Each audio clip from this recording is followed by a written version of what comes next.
in this age of materialism, because the minds of the people have become more materialistic, as a modern thinker said, while the previous ages were the ages of faith, the present age is the age of doubt. And the spirit of this age has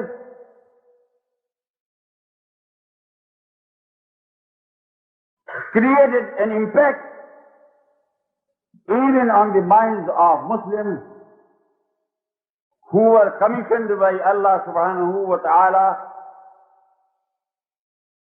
to spiritualize every action of their life.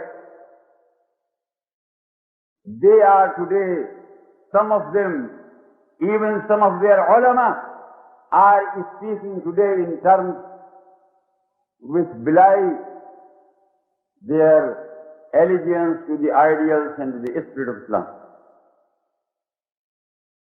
We are told that a man is alive only when he is here in this world.